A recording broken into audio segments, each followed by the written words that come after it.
Halo, warga sekolah, apa kabar? Semoga dalam keadaan sehat selalu dimanapun para warga berada. Ya, balik lagi di channel Mas Eka dan masih bersama Mas Eka pastinya. Apa kabar para warga sekolah? Oke, di video kali ini Mas Eka masih akan berbagi informasi seputaran tentang KJP ya, dimana para warga sekolah juga banyak yang bertanya ya, apakah kalau saya bukan penerima KJP atau belum pernah menerima KJP atau ya saya pernah menerima KJP tapi terhenti KJP-nya dan ingin mendaftar lagi di tahap 2 tahun 2024 ini, apakah bisa Mas Eka? Ya, di video kali ini kita akan berbagi informasinya. Tapi sebelum itu, untuk para warga sekolah yang mungkin baru menemukan channelnya Mas Eka nih, silahkan subscribe dulu channel ini untuk mendukung channelnya Mas Eka agar bisa berkembang lagi dan bisa memberikan informasi-informasi terupdate kepada para warga sekolah. Oke, langsung kita bahas ya. Kira-kira kalau kita tidak terdaftar ya di tahap sebelumnya atau kita penerima beberapa tahap yang lalu ya di tahap sebelumnya, jadi pernah dapat kemudian terhenti dan sekarang pengen daftar lagi, atau nggak pernah dapat sama sekali tapi ingin daftar ya, bisa nggak Mas Eka? Ya tergantung. Kok tergantung Mas Eka? Iya tergantung syaratnya terpenuhi apa enggak. Loh, emang ada syarat? Iya dong, ada syarat ya. Semua pasti ada syaratnya ya. Syarat dan ketentuan pasti berlaku, tidak semudah itu. Syaratnya emang apa aja Mas Eka? Syaratnya yang pertama adalah ada dua ya, syarat umum dan syarat khusus. Syarat umumnya apa? Syarat umumnya adalah berusia 6 sampai dengan 21 tahun peserta didiknya, kemudian ya aktif sebagai peserta didik di satuan pendidikan negeri maupun swasta, baik itu yang umum maupun madrasah yang berada di bawah Dinas Pendidikan Provinsi DKI Jakarta ataupun Kanwil DKI Jakarta ya, Kantor Wilayah Agama DKI Jakarta, atau ya itu ya, maka bisa. Terus yang ketiga adalah bernik NIK dan berkartu keluarga di DKI Jakarta serta berdomisili di DKI Jakarta. Terus yang keempat adalah masuk kriteria sebagai penerima bansos, maka dia bisa menerima. Itu syarat umum. Syarat khususnya terdaftar di dalam DTKS ya, dan anak panti serta anak disabilitas dan juga anak dari penyandang disabilitas itu bisa mengusulkan ya. Jadi ada umum dan khususnya tersebut. Lantas saya bisa nggak? Ya tadi dilihat aja dari syaratnya. Kalau memang dia belum pernah dapat KJP sama sekali tapi dia masuk di dalam DTKS atau syarat umumnya terpenuhi semua dan dia masuk di dalam DTKS, maka bisa mengusulkan. Syarat umumnya terpenuhi Mas Eka, tapi saya tidak masuk di dalam DTKS, apakah saya bisa mengusulkan? Tidak bisa.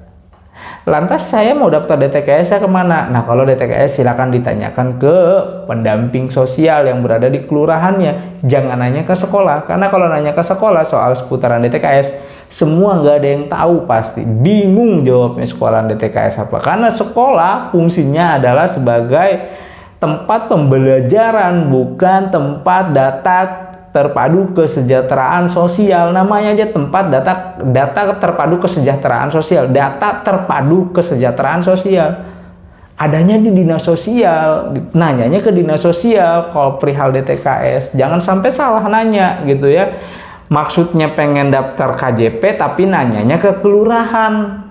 Pak, mau daftar KJP gimana? Ya sama orang kelurahan, dilempar ke sekolahan nanyanya gitu kan. Datang ke sekolahan ya kan, begitu datang ke sekolahan ya kan, nanyanya, Pak daftar DTKS bagaimana? Dilempar lagi ke kelurahan karena salah nanya gitu. Nanyalah sesuai pada bidangnya masing-masing. Kalau mau nanya KJP silakan tanyakan ke sekolah. Saya mau daftar KJP, bagaimana caranya, bagaimana mekanismenya, apa syaratnya, mana formulirnya, seperti apa berkasnya, ke sekolah ya.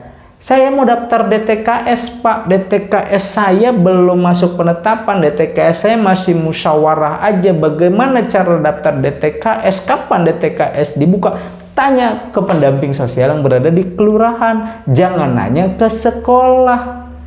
Kenapa saya tidak masuk penetapan DTKS? Tanyain ke pendamping sosial yang berada di kelurahannya, bukan nanya ke sekolah. Itu ya.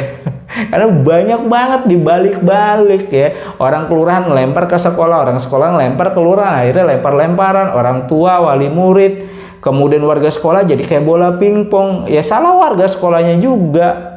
Kenapa? Nanyanya nggak jelas ya, tupoksinya nggak tahu. Nanya ini ke sini, nanya ini ke sini. Tanya sesuai dengan bidangnya masing-masing. Insya Allah nggak akan dilempar-lempar. Kalau nanya DTKS silakan ke sekolah, ke pendamping sosial yang berada di kelurahannya. Tanyain aja, kenapa DTKS saya masih musyawarah kelurahan contohnya? Kenapa saya tidak masuk penetapan? Kenapa DTKS saya tidak terdaftar? Kapan buka DTKS? Silakan, jangan nanya KJP, bagaimana daftarnya? Nggak akan dijawab sama orang kelurahan, karena orang kelurahan juga nggak tahu gitu kan prosesnya bagaimana. Yang tahu adalah orang sekolahan. Begitupun orang sekolahan, kalau misalkan ditanya tentang DTKS, nggak tahu, karena nggak tahu proses DTKS itu bagaimana. Tanyakan ke pendamping sosial.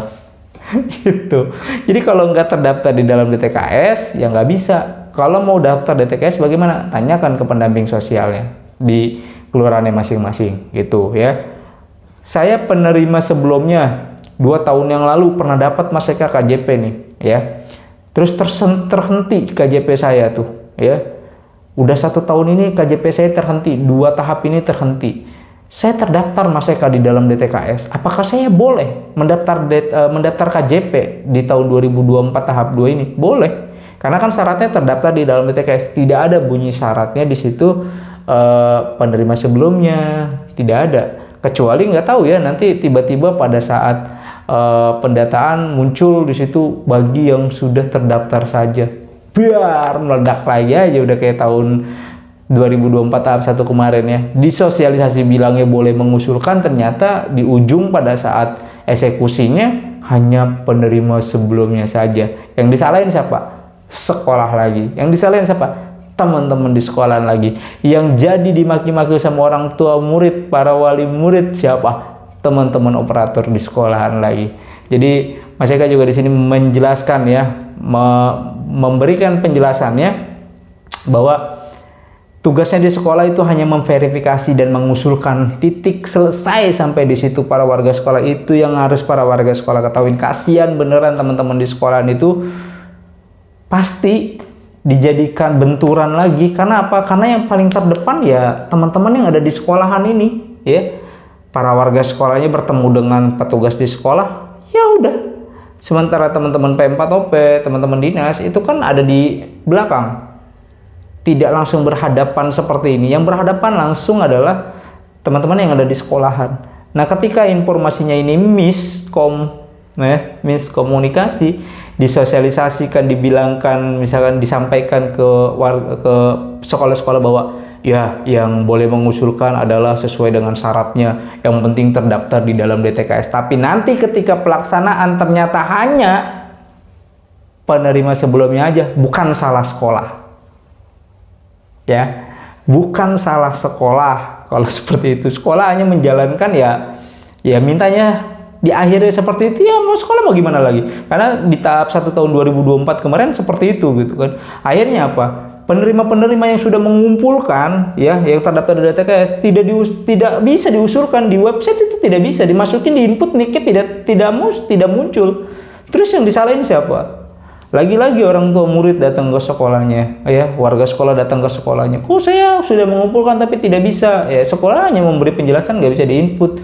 Laporlah ke sana ke sini, lapor ke sana ke sini. Siapa lagi yang disalahin?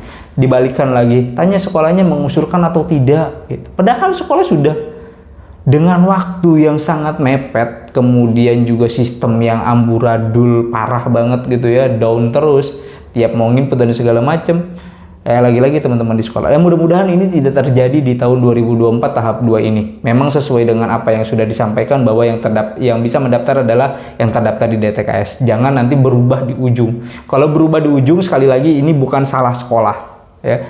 Jadi sekolah tidak punya keputusan kebijakan gitu. Tidak mengambil kebijakan tersebut. Sekolah hanya teknis atau tempat eksekusi, itu sekolah. Ya, teman-teman yang ada di sekolah itu memverifikasi, menginput, kemudian mengusulkan. That's it. Hanya sampai di situ. Masalah nanti dapat atau tidak bukan teman-teman yang di sekolah yang memutuskan, Tapi banyak tuh Mas Eka diverifikasinya dibatalkan. Lihat siapa yang membatalkan verifikasinya.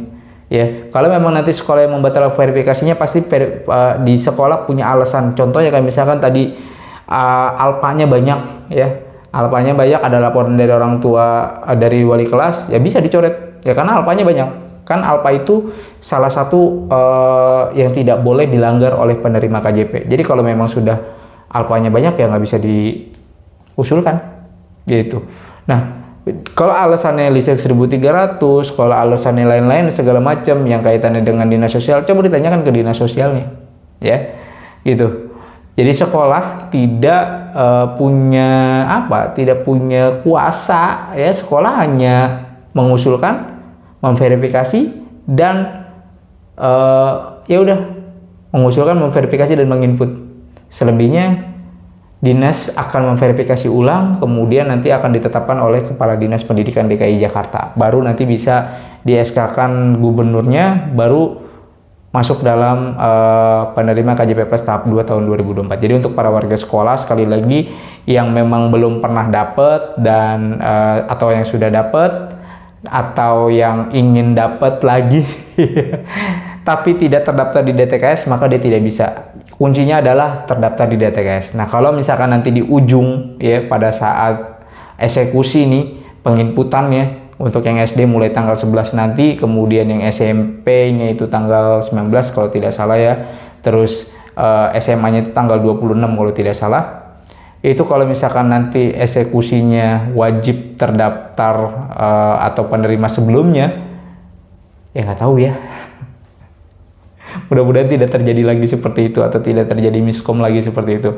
Apa yang sudah disampaikan sosialisasi, mudah-mudahan itu yang akan terlaksana. Oke, mungkin itu aja para warga sekolah informasi yang bisa Mas Eka sampaikan. Sekali lagi ya, untuk para warga sekolah yang masuk di dalam penetapan DTKS, silakan mau ngusulin, dan tidak ada jaminan yang terdaftar di dalam DTKS atau yang mengusulkan ini pasti akan keterima. Sekali lagi, tidak ada jaminan 100% bahwa kalian langsung keterima sebagai penerima KJP Plus tahap 2 tahun 2024 ini walaupun kalian terdaftar di dalam DTKS. Ingat sekali lagi, tidak ada jaminan. Yang terdaftar di dalam DTKS dan mengusulkan pun tidak ada jaminan akan menerima KJP, apalagi yang tidak terdaftar di dalam DTKS.